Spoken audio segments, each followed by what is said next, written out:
Hello guys, welcome welcome back to my channel twisted कहानियां। मेरा नाम है कनिका। आज जो स्टोरी मैं आपके लिए लेकर आई हूँ वो एक बहुत ही अजीब सी वियर्ड सी स्टोरी है। एक बहुत ही अजीब सा केस है। इसमें जो अभियुक्त है और जिस पर बाद में अभियोग साबित भी हुआ, यानी कि जो हत्यारा है, वो अपने आप में एक बहुत ही अजीब से व्यक्तित्व का स्वामी है।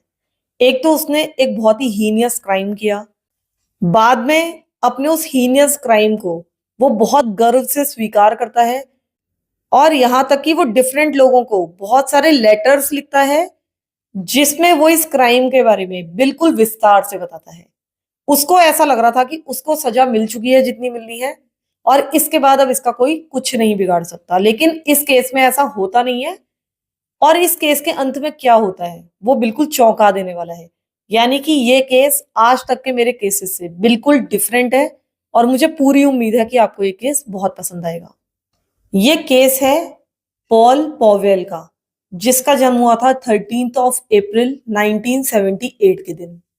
जब पॉल का जन्म हुआ था तब उस समय कोई भी नहीं जानता था कि आगे चलकर पॉल इतना अजीब सा, इतना क्रूर व्यक्ति बनेगा।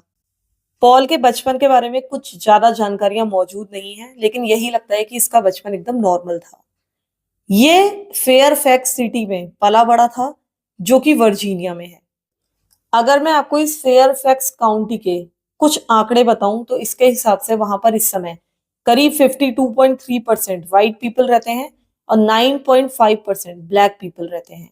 और इसके अलावा डिफरेंट कंट्रीज के भी लोग वहां पर रहते हैं, यानी कि बाकी मिली जुली पॉपुलेशन है। ये भी माना जाता है कि उस एरिया में बहुत सारा रेशियल डिस्क्रिमिनेशन चलता है, यानी कि जो व्हाइट पीपल हैं वो ब्लैक लोगों को बहुत अच्छी नजरों से नहीं देखते हैं। ऐसा नहीं है कि सारे ही लोग ऐसा करते हैं, लेकिन कुछ लोग वहां पर ऐसे हैं जो बहुत ज्यादा रेशियल डिस्क्रिमिनेशन करते हैं और साथ ही व्हाइट सुप्रीमेसी को बहुत ज्यादा मान्यता देते हैं। व्हाइट सुप्रीमेसी को मानने वाले लोग ये मानते हैं कि जो व्हाइट लोग हैं वो बाकी सारी रेसेस से बहुत ज्यादा सुपीरियर हैं और वो उनको डोमिनेट कर सकते हैं। यानी कि अगर कोई व्हाइट नहीं है तो वो लोग इस पर डोमिनेट कर सकते हैं। हम कह सकते हैं कि रूल कर सकते हैं उनको। वो लोग ये भी मानते हैं कि जो व्हाइट पीपल होते हैं वो ब्लैक्स की अपेक्षा ज्यादा इंटेलिजेंट होते हैं। उनका सेंस ऑफ ह्यूमर या फिर उनका आईक्यू सब कुछ उनसे ज्यादा बेटर होता है। और जो लोग व्हाइट सुप्रीमेसी में यकीन करते हैं वो लोग बहुत ज्यादा डिस्क्रिमिनेशन करते हैं गोरों और कालों के बीच में। तो ये जो पॉल नाम का व्यक्ति था ये भी एक व्हाइट सुप्रीमेसी की मान्यता को मानने वाला व्यक्ति था। जब पॉल 17 ईयर्स ओल्ड था तब उसकी मुलाकात हुई एक 13 ईयर्स ओल्ड लड़की से जिसका नाम था स्टेसी। स्टेसी की उससे 2 साल छोटी एक बहन थी, यानी कि 11 ईयर्स ओल्ड थी उस समय, जिसका नाम था क्रिस्टी। ये दोनों बहनें आपस में काफी ज्यादा क्लोज थी। इधर जो क्रिस्टी थी, यानी कि जो छोटी बहन थी, वो पॉल को अच्छी तरीके से जानती थी। वो जानती थी कि ये उसकी बड़ी बहन का फ्रेंड है।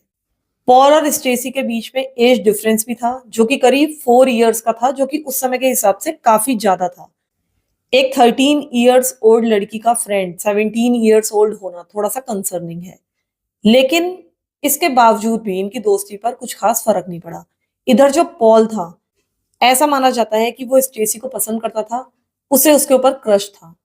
लेकिन शायद कहीं ना कहीं पॉल के मन में भी ये होगा कि इनके बीच में एज डिफरेंस काफी ज्यादा है और वो जेल नहीं जाना चाहता था, इसीलिए उसने कुछ भी इनअप्रोप्रिएट नहीं किया। और इनकी ये दोस्ती करीब 3 ईयर्स तक चलती रही। लेकिन बाद में स्टेसी जब एक दूसरे लड़के को डेट करने लगी जिसका नाम था शॉन विल्करसन, तो पॉल को बहुत ज्यादा गुस्सा आया।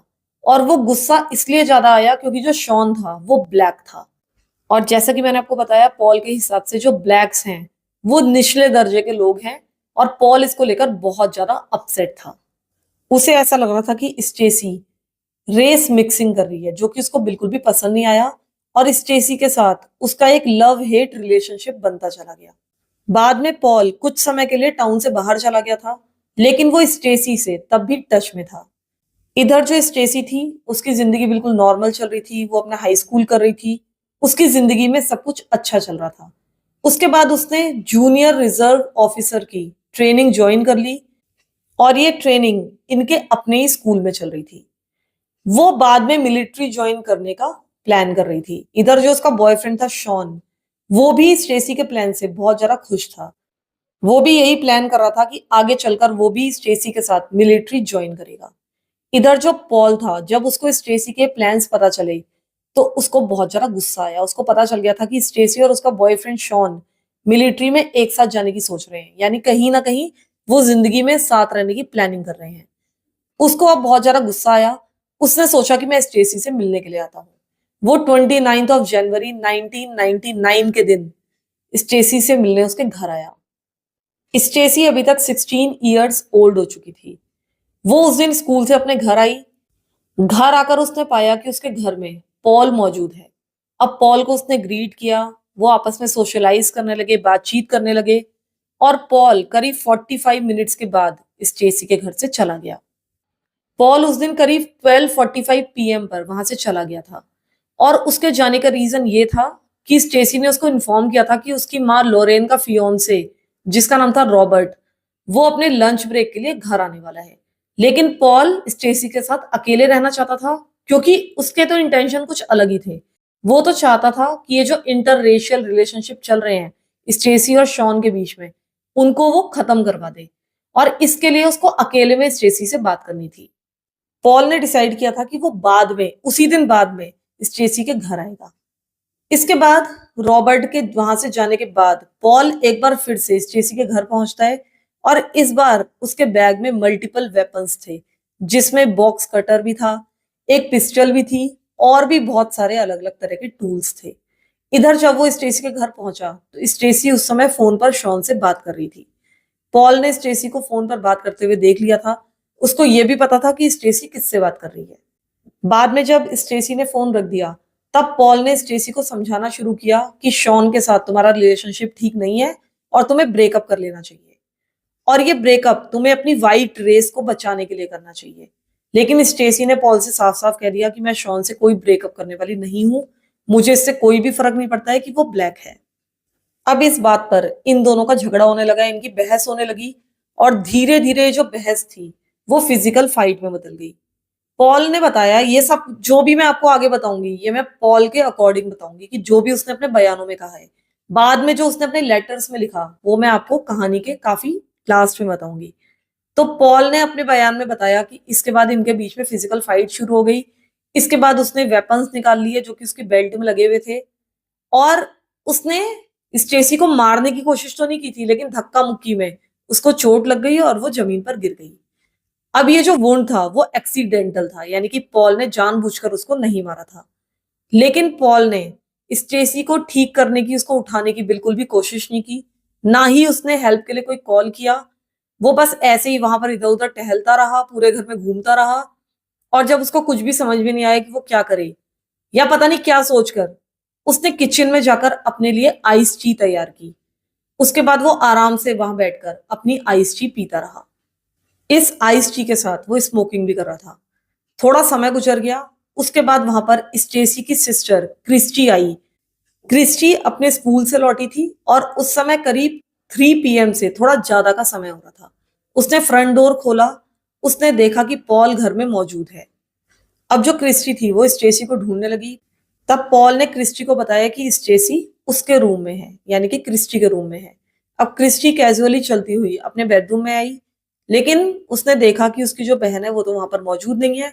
फिर वो अपनी बहन के कमरे में गई और तब उसने पाया कि उसकी बहन की बॉडी, यानी कि स्टेसी की लाश, वहीं पर फ्लोर पर पड़ी हुई थी। वो अपनी बहन की लाश देखकर ऑब्वियसली बहुत ज्यादा घबरा गई। उसके हाथ में उसकी जो भी स्कूल सप्लाईज थी वो सारी जमीन पर गिर गई। वो सीधे वहां पर खड़ी होकर रोने लगी और तभी वहां पर पॉल आया। पॉल ने सीधा आकर क्रिस्टी को ऑर्डर दिया कि तुम बेसमेंट में जाओ।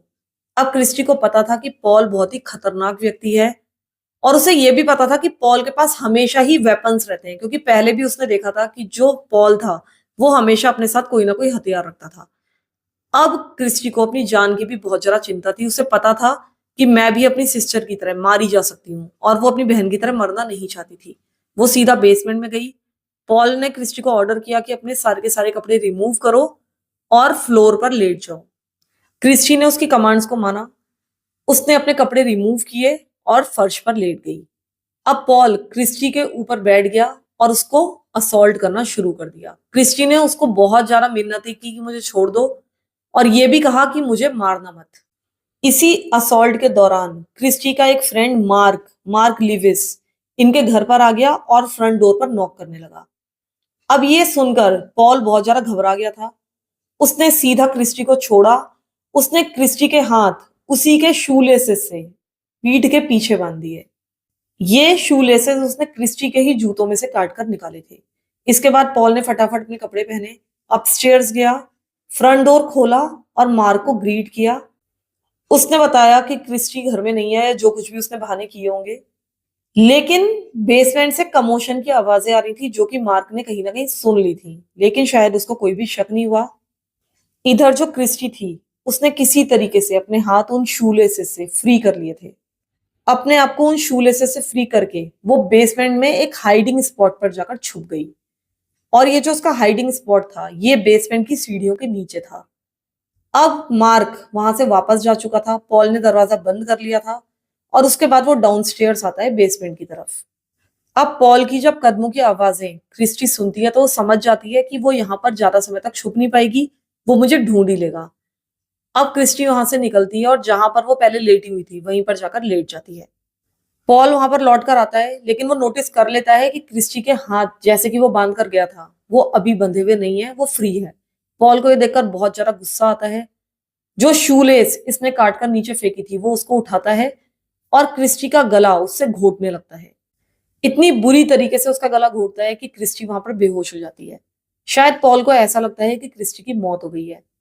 वो अपना चाकू उठाता है, यानी कि जो बॉक्स कटर वो लेकर आया था वो उठाता है और क्रिस्टी की बॉडी पर कट्स मारने शुरू कर देता है। उसके पेट पर, उसकी कलाइयों पर, उसके गले पर और भी कई जगह वो क्रिस्टी की बॉडी पर कट्स मारता है।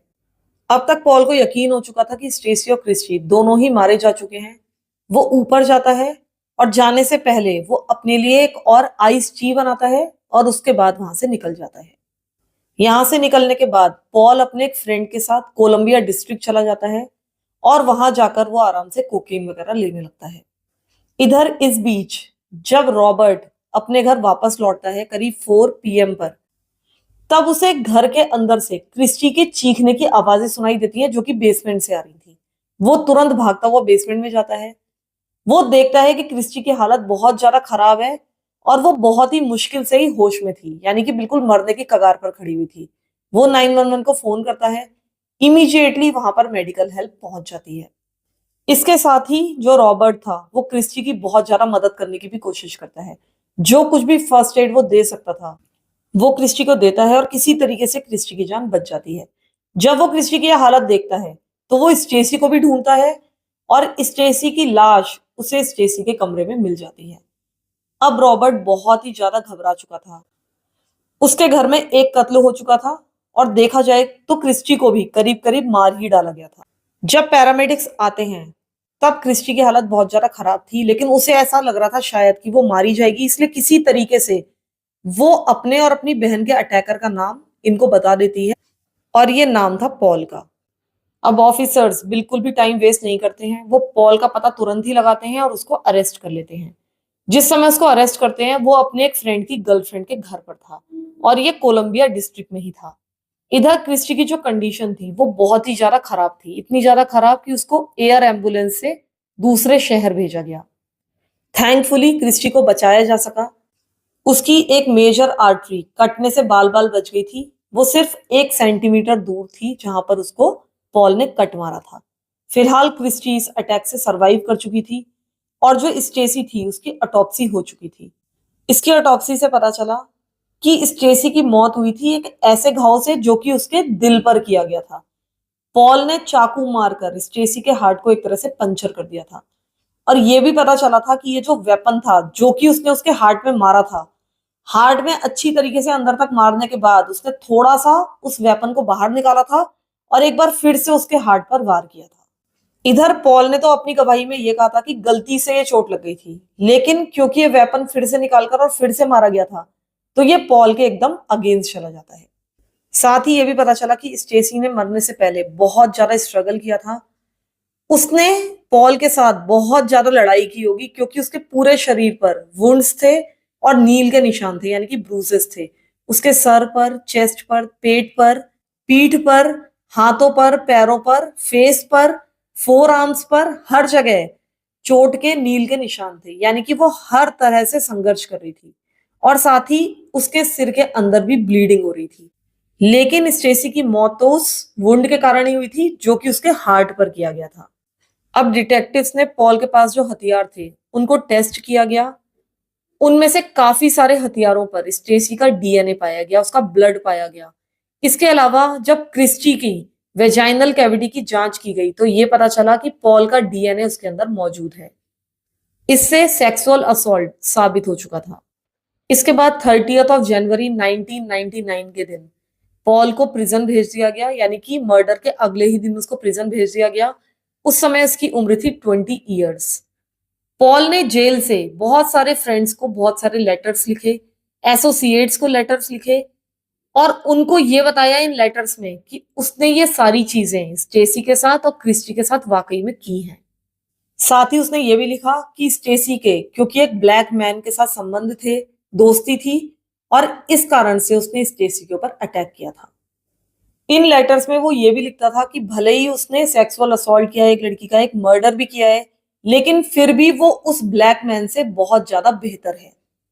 कुछ लेटर्स में इसने ये भी लिखा था कि मेरा तो ये प्लान था एक्चुअल में कि मैं स्टेसी की पूरी फैमिली की हत्या कर देता, उनकी फैमिली कार को चुरा लेता, उनके घर में चोरी करता और फिर वहां से भागता। इसने एक और लेटर लिखा अपनी एक फीमेल फ्रेंड को। इसने इस लेटर में लिखा कि तुम लोग एक पे फोन खरीदो, क्रिस्टी को फोन करो, उससे कहो कि तुम मेरे खिलाफ गवाही कोर्ट में आकर मत देना और अगर वो मेरे खिलाफ गवाही देगी तो मैं उसकी हत्या कर दूंगा। पॉल ने जेल के अपने एक इनमेट को बताया कि वो स्टेसी से इसलिए बहुत ज्यादा नाराज था क्योंकि वो मेरे साथ संबंध बनाने के लिए राजी नहीं थी। वो अपने बॉयफ्रेंड से फोन पर बात कर रही थी और उसके बाद जब मैंने उससे थोड़ा सा क्लोज होने की कोशिश की तो उसने मुझे मना कर दिया। साथ ही उसने ये भी बताया कि जिस वेपन से उसने स्टेसी को मारा था उसी से वो क्रिस्टी के गले को काटना चाहता था, लेकिन वो जो हथियार था उसकी धार थोड़ी सी कम हो गई थी। यानी कि ये देखा जा रहा था कि पॉल इस गुनाह को बहुत ही बड़ा चढ़ाकर पेश कर रहा था, जैसे कि उसने कुछ बहुत ही अच्छा काम किया हो। इसने एक इनमेट को यह भी कहा कि स्टेसी को मारना एक ह्यूमन सेक्रीफाइस था और इससे वो बहुत ज्यादा सेटिस्फाइड है और जो उसने क्रिस्टी के साथ किया उससे भी वो बहुत ज्यादा खुश है। और वो इसलिए खुश है क्योंकि क्रिस्टी ने इससे पहले किसी के भी साथ संबंध नहीं बनाए थे और वो एक वर्जिन थी। इसके बाद पॉल का ट्रायल शुरू हो जाता है। प्रोसिक्यूटर कोर्ट में आके बताते हैं कि पॉल पहले भी स्टेसी के घर पर आया था और ये इनके घर पर आया था मर्डर से एक दिन पहले। ये उस समय घर पर आया जबकि घर पर केवल पॉल, क्रिस्टी और स्टेसी मौजूद थे। स्टेसी को आफ्टरनून में काम पर जाना था और उसने ऐसा किया भी, यानी कि वो काम पर चली गई, लेकिन पॉल उसके साथ साथ घर से बाहर नहीं निकला। केवल पॉल और क्रिस्टी घर पर रह गए थे। लेकिन क्रिस्टी बहुत ज्यादा अनकंफर्टेबल महसूस कर रही थी पॉल के साथ। पॉल पूरे घर में इधर उधर घूम रहा था, हॉलवे में घूम रहा था, सारे रूम्स में झांक रहा था और ये देखकर क्रिस्टी को बहुत ही अजीब सा लग रहा था। फिर क्रिस्टी ने अपनी माँ लॉरेन को फोन किया और उन्हें बताया कि पॉल घर में मौजूद है और यहाँ से जाने के लिए तैयार नहीं है। इसके बाद अपनी माँ लॉरेन से बात करते करते ही क्रिस्टी ने पॉल से कहा कि तुम यहाँ से जाओ। उस दिन पॉल ने कुछ भी नहीं कहा और वहां से चला गया और सारी चीजें उसके बाद नॉर्मल लगने लगी। लेकिन कुछ भी नॉर्मल नहीं था। अगले दिन जनवरी 29 को पॉल एक बार फिर से इनके घर पर आया और उसके बाद क्या हुआ इसकी कहानी आपको पता ही है। एक डिटेक्टिव ने कोर्ट में आकर बताया कि उसके सामने पॉल ने टेस्टिफाई किया था कि क्रिस्टी को मारने का सिर्फ एक ही रीजन था कि वो एक गवाह थी। अगर वो क्रिस्टी को जिंदा छोड़ता तो उसके कारण पॉल को जेल जाना पड़ता। हालांकि इस केस के बहुत सारे विटनेसेस थे, लेकिन जो की विटनेस थी इस केस की वो क्रिस्टी ही थी। वो पॉल की एक सर्वाइविंग विक्टिम भी थी। उसकी जो टेस्टिमनी थी वो बहुत ज्यादा क्रूशियल थी। उसने कोर्ट में आकर पॉल के खिलाफ गवाही दी और ये गवाही उसने बिना डरे दी। पॉल का ट्रायल 2000 में यानी कि सन 2000 में शुरू हुआ था और उसी साल जो ज्यूरी थी उसने पॉल को गिल्टी वर्डिक्ट दे दिया था, यानी कि पॉल के ऊपर जो भी इल्जाम लगे थे सब सही थे। इसके बाद कोर्ट ने पॉल को मौत की सजा सुनाई और ये सजा सुनाई गई थी सितंबर 2000 में। जब इसको मौत की सजा सुना दी गई थी और ये डेथ रो पर था और एक जेल में बंद था। तब इसके केस की एक ऑटोमेटिक अपील गई। इसके केस का एक बार फिर से रिव्यू किया जाना था। इसके बाद इसके केस का रिव्यू शुरू हुआ। ये सर्किट कोर्ट में शुरू हुआ और इस रिव्यू में कोर्ट ने पाया कि इसका जो डेथ सेंटेंस है वो गलत है, इसको मौत की सजा नहीं दी जा सकती। और सुप्रीम कोर्ट ने इसके इस डेथ सेंटेंस को ओवरटर्न कर दिया। उन्होंने ये रूलिंग दी कि इस बात को साबित करने के लिए बहुत ज्यादा सबूत नहीं है कि पॉल ने स्टेसी को सेक्सुअली असॉल्ट करने की कोशिश की होगी, यानी कि उसका मर्डर तो कर दिया लेकिन शायद उसका रेप करने की कोशिश नहीं की थी। इसके कोई भी एविडेंसेस मतलब वहां पर नहीं है। हालांकि ऐसा नहीं था कि इसके बाद पॉल छूट जाता, लेकिन कम से कम उसकी मौत की सजा उसके ऊपर से टल चुकी थी। उसको उम्र कैद की सजा दी गई। वहां पर यह नियम है कि अगर किसी का मर्डर सेक्सुअल असॉल्ट के दौरान या लूटपाट के दौरान हो तभी ऐसे व्यक्ति को मौत की सजा दी जाती है, क्योंकि इसको तब रेयर केस समझा जाता है। लेकिन यहाँ पर ऐसा कुछ भी नहीं था। यहाँ पर पॉल ने किसी लूटपाट या किसी सेक्सुअल असॉल्ट के दौरान स्टेसी की हत्या नहीं की थी। अब जो पॉल था वो काफी खुश था। उसको ऐसा लग रहा था कि उसने अपनी मौत की सजा को टाल दिया है। और उसके बाद उसने प्रोसिक्यूटर को, यानी कि जो इसके खिलाफ वकील था, उसको लेटर लिखने का डिसीजन लिया। पॉल को ऐसा लग रहा था कि उसको सजा मिल चुकी है और अब एक ही क्राइम के लिए उसके ऊपर दोबारा ट्रायल तो चल नहीं सकता है, तो अब वो कुछ भी कर सकता है। और उसे ये भी लग रहा था कि अब उसको वापस डेथ सेंटेंस तो कोई दे नहीं सकता, क्योंकि उसको उम्र कैद की सजा मिल चुकी है। तो उसने 2 लेटर्स लिखे। ये 2 लेटर्स उसने लिखे कॉमनवेल्थ अटॉर्नीज को, जो कि प्रिंस विलियम काउंटी कोर्ट के अटॉर्नीज थे। इनमें से जो एक वकील थे उनका नाम था मिस्टर ईबर्ट। इसमें इसने लिखा कि मैंने फर्स्ट डिग्री मर्डर किया है, लेकिन वर्जीनिया सुप्रीम कोर्ट कहता है कि मैंने कैपिटल मर्डर नहीं किया है, यानी कि वो मुझे इसके लिए सजा नहीं दे पाए। लेकिन अब मुझे ऐसा लगता है कि मुझे उस दिन क्या क्या हुआ था वो आपको बता देना चाहिए। और ये सारी बातें पॉल लिख रहा है अपने लेटर में। इसने इसमें लिखा कि मैं आपको बताता हूं कि 29 ऑफ जनवरी 1999 के दिन क्या हुआ था। और मैं ये इसलिए लिख रहा हूं सिर्फ आपको ये दिखाने के लिए कि आप लोग कितने ज्यादा स्टूपिड हैं और आपके साथ साथ कोर्ट के बाकी लोग भी कितने ज्यादा स्टूपिड हैं। और इसके साथ ही इसने बहुत ही गंदी गंदी गालियां इसमें लिखी थी, मतलब माँ बहन टाइप की गालियां इसमें लिखी हुई थी। इसने इसमें आगे लिखा कि मेरा तो ये प्लान था कि मैं पूरी की पूरी फैमिली का ही सफाया कर देता, और मैंने स्टेसी के साथ बहुत ज्यादा लड़ाई की उसकी हत्या करने से पहले। उसने ये लिखा कि स्टेसी को मेरे ऊपर बिल्कुल भी शक नहीं था, वो तो बस मुझसे बातचीत करती रही। उसके बाद उसने बताया कि रॉबर्ट लंच ब्रेक के लिए वहां पर आने वाला है। इसके बाद जब लंच ब्रेक के बाद रॉबर्ट वहां से चला गया तो मैं एक बार फिर से इनके घर पर पहुंचा। उस समय स्टेसी फोन पर बात कर रही थी, जैसा कि मैंने आपको सब कुछ पहले ही बता दिया। लेकिन अब इस लेटर में पॉल कुछ नए खुलासे करने वाला था। उसने बताया कि जब मैं स्टेसी के घर पर गया तो वो फोन पर बिजी थी। मैं काउच पर लेट गया। बाद में स्टेसी बाहर मुझे देखने के लिए आई कि मैं वहां पर मौजूद हूँ। मैं वहां पर आराम से काउच पर लेटा हुआ था। वो अपने कमरे में चली गई। वो कपड़े बदल रही थी और कपड़े बदलने के बाद वो अपने उतारे हुए कपड़े लेकर डाउनस्टेयर्स गई लॉन्ड्री करने के लिए, यानी कि कपड़े धोने के लिए। मैं भी उसके साथ साथ डाउनस्टेयर्स चला गया था। उसने वहां पर कपड़े धोने शुरू कर दिए। इस बीच में ऊपर फ्रंट डोर और बैक डोर दोनों बंद करके लॉक करके आ गया था। फिर मैं नीचे आया, वो वॉशिंग मशीन में कपड़े धो रही थी। हम लोग आपस में बातचीत करते रहे। फिर अचानक ही मैं स्टेसी की तरफ बढ़ा। मैंने उसके साथ बदतमीजी करनी शुरू कर दी, लेकिन स्टेसी ने ऐसा कुछ भी करने से साफ इनकार कर दिया। उसने कहा कि मेरा बॉयफ्रेंड है। और उसके बाद हमारे बीच में बहुत ज्यादा लड़ाई झगड़ा शुरू हो गया। इसके बाद लड़ाई झगड़ा करते हुए ही हम अपस्टेयर्स चले गए। हम उसके कमरे में चले गए। उसने रेडियो बंद कर दिया जो कि अभी तक चल रहा था। उसके बाद मैंने उसको बेड पर गिरा दिया, उसकी कलाइयां पकड़ ली और उसके बाद मैं उसके साथ जबरदस्ती करने की कोशिश करने लगा। उसने बताया इस लेटर में कि मैंने स्टेसी से कहा था कि बस मैं तुम्हारे साथ रिलेशनशिप बनाना चाहता हूँ, चाहे तो तुम ये काम आराम से कर लो या फिर मैं तुम्हारे साथ जबरदस्ती करूंगा।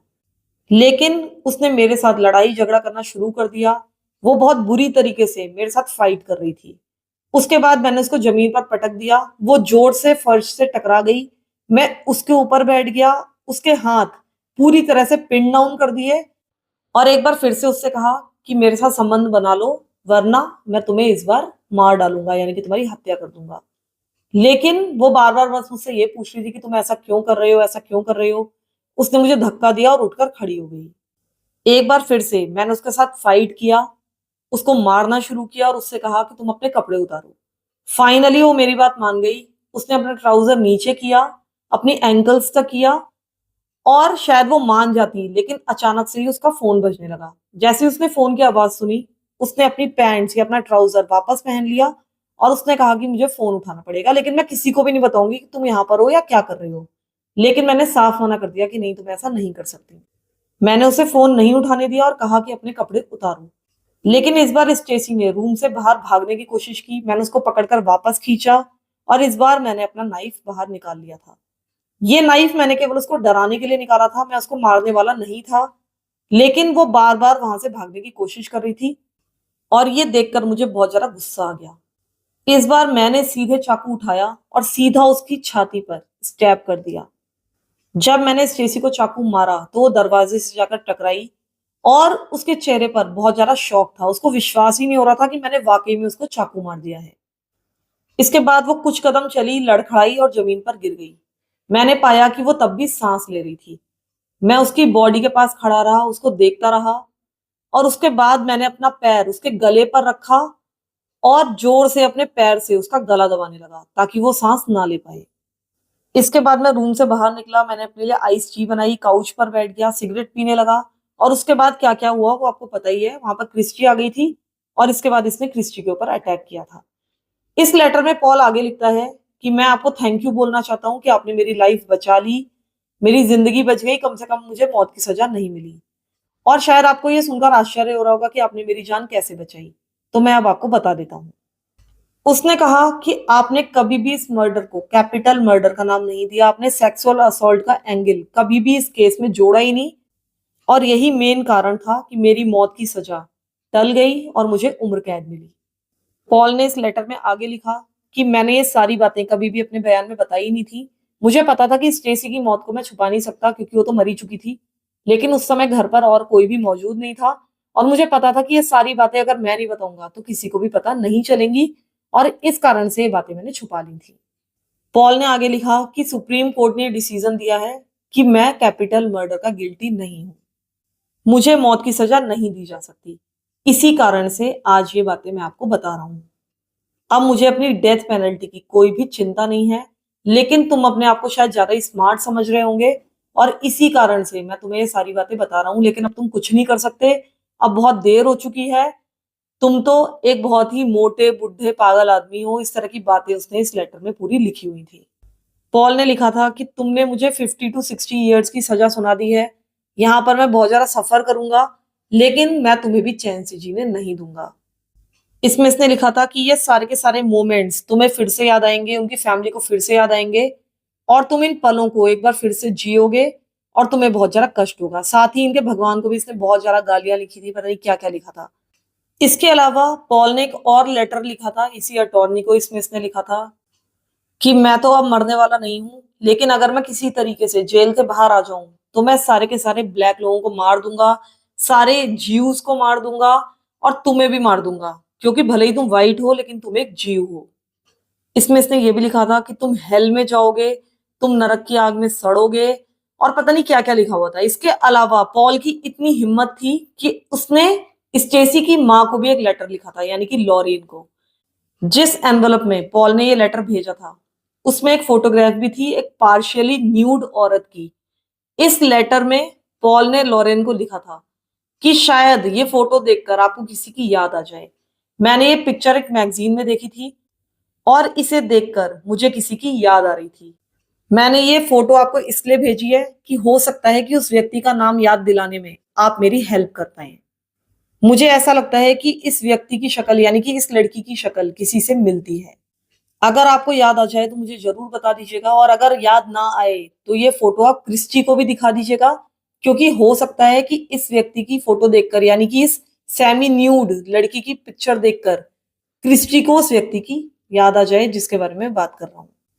इस लेटर में इसने आगे लिखा था कि क्रिस्टी को मेरा एड्रेस दे देना ताकि इस लेटर का जवाब वो मुझे दे पाए। अब ये जो पार्शियली न्यूड वुमन थी जिसकी वो फ़ोटो थी, उसकी कहीं ना कहीं स्टेसी से शक्ल काफी मिलती थी और पॉल को पता था कि इस तरह की चीजें अगर वो फैमिली के साथ करेगा तो फैमिली बहुत ज्यादा डिस्टर्ब हो जाएगी, और यही वो चाहता था। उसको किसी की भी कोई परवाह नहीं थी। इसने एक और लेटर लिखा अपने एक महिला मित्र को, जिसमें इसने लिखा था कि तुमने एक बार मुझसे पूछा था कि जो तुमने स्टेसी के साथ किया वो मेरे साथ भी कर सकते थे, तो ऐसा बिल्कुल नहीं है। मैं तुम्हें कभी भी हर्ट नहीं कर सकता। तुम मेरे लिए बहुत खास हो, स्टेसी मेरे लिए कोई भी मायने नहीं रखती थी। इस लेटर में इसने ये भी लिखा कि जो कुछ भी उस घर में हुआ वो सब कुछ प्लान्ड था। सब कुछ अचानक से नहीं हुआ था, बल्कि मैं प्लानिंग करके वहां पर गया था। केवल ये प्लान्ड नहीं था कि मैं क्रिस्टी के साथ असॉल्ट करूंगा। मैं तो बस ये करना चाहता था कि स्टेसी को मारना चाहता था, क्रिस्टी की भी हत्या करना चाहता था, और उसके बाद उसकी माँ का इंतजार करता, रॉबर्ट का इंतजार करता, और उसके बाद उन दोनों की भी हत्याएं कर देता। उसके बाद मैं इसकी माँ की गाड़ी लेकर वहां से भागना चाहता था। इसने इस लेटर में यह भी लिखा था कि मैं वहां से नॉर्थ कैरोलिना भागने वाला था। पॉल ने यह भी लिखा था कि ये सारा कांड मैं बहुत लंबे समय से करना चाह रहा था, लेकिन अपने आप को इस चीज के लिए तैयार नहीं कर पा रहा था। और मैं आपको यह भी बता दूं कि वहां के कोर्ट में एक लीगल कॉन्सेप्ट है जिसको हम कहते हैं डबल जेपर्डी। यानी कि किसी व्यक्ति को एक ही क्राइम के लिए दो बार ट्राई नहीं किया जा सकता, यानी कि उसका ट्रायल दो बार नहीं चलाया जा सकता। लेकिन ये जो कॉन्सेप्ट था ये इसके केस में अप्लाई नहीं होता था। और ऐसा इसलिए था क्योंकि इसके ऊपर से अभी डेथ सेंटेंस हटा था, लेकिन अभी तक इसको भले ही उम्र कैद की सजा मिली थी, लेकिन अभी तक इसके ऊपर अप्लाई नहीं की गई थी। यानी कि इसको एक बार फिर से रीट्राई किया जा सकता था फर्स्ट डिग्री मर्डर के लिए। अब जिन अटॉर्नी को इसने दो दो लेटर्स लिखे थे, उन्होंने एक बार फिर से इसके केस को खुलवाया। इस बार प्रोसिक्यूटर के पास सारे के सारे सबूत थे। अब उनके पास ये सबूत थे कि सेक्सुअल असॉल्ट के दौरान ही पॉल ने स्टेसी की हत्या की थी, यानी कि ये एक कैपिटल मर्डर था, और साथ ही ये एक प्लान्ड मर्डर था। स्टेसी को गलती से, या हम कह सकते हैं कि एक्साइटेड होकर नहीं मारा गया था, बल्कि सोच समझकर ठंडे दिमाग से उसकी हत्या की गई थी। पॉल ने जितने भी लेटर्स जिनको भी लिखे थे वो कोर्ट में लाए गए, इनको वहां पर पढ़ा गया। अब ज्यूरी के सामने नए सबूत पेश किए गए। अब ज्यूरी ने सारे लेटर्स देखे। इसके अलावा पॉल ने जेल में बहुत सारी ड्राइंग्स बनाई थी, उनको भी देखा, और इससे पता चलता था कि पॉल के मन में लोगों के प्रति बहुत ज्यादा घृणा है, स्पेशली उन लोगों के प्रति जो ब्लैक हैं। उसने कई जगह ये लिखा था कि जो लोग भी वाइट नहीं है उनको मर जाना चाहिए, और वो बहुत सारे लोगों की हत्या करना चाहता है। अब ज्यूरी ने पॉल के पिछले क्रिमिनल रिकॉर्ड्स देखे। स्टेसी से पहले भी उसने कुछ छोटे मोटे क्राइम्स किए थे, और इसके लिए वो कन्विक्ट भी हुआ था। अब इस रीट्रायल के बाद पॉल को एक बार फिर से मौत की सजा सुनाई गई, लेकिन इस बार उसको ऑप्शंस दिए गए कि वो मेथड चुन सकता है जिसके द्वारा उसको मारा जाए। या तो वो इलेक्ट्रिक चेयर पर बैठ सकता था या लीथल इंजेक्शन ले सकता था। उसने इलेक्ट्रिक चेयर को चुना। उसके एग्जीक्यूशन का दिन डिसाइड किया गया 18 मार्च 2010। इस बीच के जितने भी साल थे उसमें वो अपने केस की री अपील करता रहा। उसने अपनी सजा के विरोध में बहुत सारी अपील्स की, लेकिन उसकी सारी की सारी अपील्स, मुझे बहुत खुशी हुई कि वो डिनाई कर दी गई। और जिस दिन उसको मरना था उससे एक दिन पहले जो लॉरेन थी, यानी कि स्टेसी की माँ, उसने एक प्रिजन कॉल रिसीव की जो कि पॉल ने की थी अपने सेल से। उसने लॉरेन को बताया कि उसने उनकी बेटियों के साथ क्या क्या किया था, और साथ ही ये भी बताया कि जो कुछ भी उसने किया था वो सब कुछ बिल्कुल सेंसलेस था और पॉइंटलेस था। और साथ ही ये भी कहा कि ऐसा करने के लिए वो बहुत ज्यादा सॉरी फील कर रहा है। अब लॉरेन को पता ही था कि अगले दिन वो मारा जाने वाला है। इसने बाद में पॉल के लिए प्रेयर भी की, और बाद में डिसाइड किया कि वो पॉल को उसके कर्मों के लिए माफ कर देगी, क्योंकि पॉल को उसके गुनाहों की सजा मिल ही रही थी। लॉरेन बताती हैं कि पॉल को माफ करने के बाद उनको काफी मेंटल पीस महसूस हुआ। इसके अलावा जब पॉल को एग्जीक्यूट किया जाना था तो एग्जीक्यूशन वाले दिन वहां पर लॉरेन और क्रिस्टी दोनों के दोनों मौजूद थे। वहां पर मौजूद होना क्रिस्टी का डिसीजन था। वो क्लोजर चाहती थी। पॉल ने अपने जो फाइनल आवर्स थे उनमें वो अपने सेल में ही बैठा रहा। इधर जो ऑफिशियल्स थे वो इलेक्ट्रिक चेयर को तैयार कर रहे थे। बाद में उन्होंने पॉल को बताया कि जो उसकी इलेक्ट्रिक चेयर है वो एग्जीक्यूशन के लिए तैयार है। उन्होंने उसके सिर को शेव किया और साथ ही उसके राइट लेग को भी, क्योंकि जहां से करंट पास होना है वो सारे के सारे एरियाज एकदम क्लियर, एकदम क्लीन होने चाहिए। इसके बाद 18th ऑफ मार्च 2010 की इवनिंग में पॉल को उसके सेल से बाहर लाया गया, एग्जीक्यूशन रूम में लाया गया और उस समय उसने एक लाइट ब्लू कलर की प्रिजन यूनिफॉर्म पहनी हुई थी और साथ ही बेड़ियां भी पहनी हुई थी। उसके राइट लेग की जो पैंट थी उसको नीचे से काट दिया गया था, यानी कि उसकी नी के ऊपर से काट दिया गया था। उसके बाद 8:58 पीएम पर पॉल को उसका डेथ वारंट पढ़कर सुनाया गया। उसके पास एक प्रिजन गार्ड आया, उसने माइक्रोफोन ऑन किया और पॉल से कहा कि अगर तुम्हारे कुछ लास्ट वर्ड हैं तो तुम अब बोल सकते हो। लेकिन पॉल ने कुछ भी नहीं कहा, वो एकदम चुप रहा। फिर वो छत की ओर देखने लगा और उसके बाद घूमकर उसने सीधा क्रिस्टी और लॉरेन की तरफ देखा। पॉल के पास शायद कहने के लिए अब कुछ भी नहीं था। उसके बाद उसको एक मास्क पहना दिया गया जिससे उसकी आंखें, मुंह और नाक सब कुछ कवर हो गया। इसके बाद एग्जैक्टली 9 बजे एक एग्जीक्यूशनर सामने आया, उसने एक छोटा सा लाल बटन दबाया और इसके बाद पॉल का एग्जीक्यूशन शुरू हो गया। इसके 19 मिनट्स के बाद पॉल को डेड डिक्लेयर कर दिया गया। तो इस तरह से पॉल की ये कहानी यहाँ पर खत्म हो गई। लेकिन मुझे पूरी उम्मीद है कि आपको ये केस, ये कहानी काफी पसंद आई होगी, क्योंकि ये काफी डिफरेंट थी। तो प्लीज आप लोग अपनी राय कमेंट में जरूर बताइए, आपको ये स्टोरी कैसी लगी, आप इस स्टोरी के बारे में क्या सोचते हैं। इसके अलावा प्लीज वीडियो को लाइक भी कर दीजिएगा, चैनल को सब्सक्राइब नहीं किया है तो प्लीज कर दीजिए। Thank you so much for listening to my stories. Thank you so much.